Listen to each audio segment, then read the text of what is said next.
क्या प्रीता को पता चल जाएगा कि शौर्य ने राजवीर को धोखाधड़ी के केस में जेल के अंदर डलवाया है? जी टीवी सीरियल कुंडली भाग्य के एपिसोड की शुरुआत राजवीर की गिरफ्तारी के बारे में जानकर वरुण खुश होता है। वह रोमा से कहता है कि अब प्रीता उस पर जासूसी नहीं करेगी। आलिया वहां आती है। वह वरुण से पूछती है कि तुम मुझसे प्यार करते हो या नहीं। रोमा आलिया से कहती है कि तुम यहाँ ड्रामा ना करो। आलिया रोमा से कहती है कि हमारे बीच में आप ना आए, क्योंकि मैं जानती हूँ कि आप वरुण की माँ नहीं हो। आलिया कहती है कि मैं वरुण की असली माँ को जानती हूँ। वरुण आलिया से कहता है अब से उसकी सभी कॉल उठाएगा। आलिया उसे कहती है कि वह उसे अनदेखा कर रहा है, इसलिए वह अकेलापन महसूस कर रही थी और रोती है। वरुण आलिया को अकेलापन महसूस न करने के लिए कहता है। वरुण आलिया को कहता है कि अब मुझे पुलिस स्टेशन जाना होगा। यह सुनकर वह गुस्सा हो जाती है। वह कहती है कि वरुण के पास उसके लिए समय ही नहीं है। आलिया वरुण से कहती है कि तुम मुझे अपना सीधा फैसला सुनाओ। वरुण आलिया को अपनी लाइफ में नहीं रखना चाहता और उसे अपने घर से निकाल देता है। रोमा वरुण से कहती है कि आलिया सब कुछ बर्बाद कर सकती है, इसलिए उन्हें कुछ करना चाहिए। वरुण रोमा से कहता है कि आलिया उसे बहुत प्यार करती है, इसलिए आलिया इस तरह का व्यवहार कर रही है। वह उसे आलिया को नुकसान न पहुंचाने के लिए कहती है। पुलिस स्टेशन में राजवीर काव्या से उसका भरोसा तोड़ने के लिए माफी मांगता है।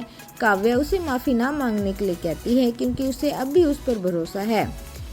काव्या कहती है कि उसे बुरा लग रहा है कि वह राजवीर के लिए कुछ भी नहीं कर पा रही है। काव्या राजवीर को बताती है कि निधि ने हमें तुम्हारी मदद नहीं करने के लिए कहा था। प्रीता भगवान से पूछती है कि अब उसे क्या करना चाहिए। प्रीता कहती है कि मैं नहीं जानती कि राजवीर को कौन फंसा रहा है, इसलिए वह चाहती है कि भगवान उसे सच्चाई का पता लगाने में उसकी मदद करे।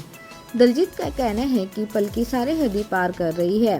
वह सुखविंदर से कहती है कि वह आज पलकी को सबक सिखाएगी। पलकी वहां आती है। सुखविंदर और दलजीत पलकी को डांटते हैं। दलजीत का कहना है कि पलकी अब घर से बाहर नहीं जा सकती। पलकी उनसे पूछती है कि उन्हें क्या हुआ। पलकी कहती है कि मुझे प्रीता जी की मदद करनी है। दलजीत पलकी को कमरे में बंद कर देती है।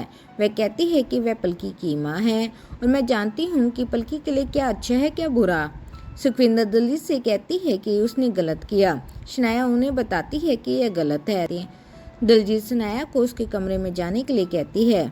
प्रीता ऑटो का इंतजार करती है। निधि और आरोही बात करते हैं कि कैसे शौर्य ने कोटेशन लीक मामले में राजवीर को फंसाया। निधि कहती है कि करण शहर से बाहर है, इसलिए कोई भी राजवीर और प्रीता की मदद नहीं कर सकता। प्रीता यह सब कुछ सुन लेती है। वह निधि के पास जाती है और कहती है कि उसने सब कुछ सुन लिया है। बाद में प्रीता पुलिस इंस्पेक्टर को निधि और आरोही की बातचीत के बारे में बताती है। पुलिस इंस्पेक्टर उसे सबूत लाने के लिए कहता है। वह कहता है कि अगर शौर्य अपना केस वापस ले लेता है तो वह राजवीर को छोड़ देगा। प्रीता कहती है कि निधि ने शौर्य को भड़काया है, इसलिए वह उससे बात करे और वह उसकी बात सुनेगा भी। राखी काव्या से राजवीर के बारे में पूछती है। काव्या राखी से कहती है कि राजवीर ठीक नहीं है। करीना महेश से राजवीर की मदद करने के लिए कहती है। दादी कहती है कि जब तक करण वापस नहीं आता तब तक हम कुछ भी नहीं कर सकते। दादी कहती है कि अगर हमने कुछ भी किया तो निधि ड्रामा करेगी।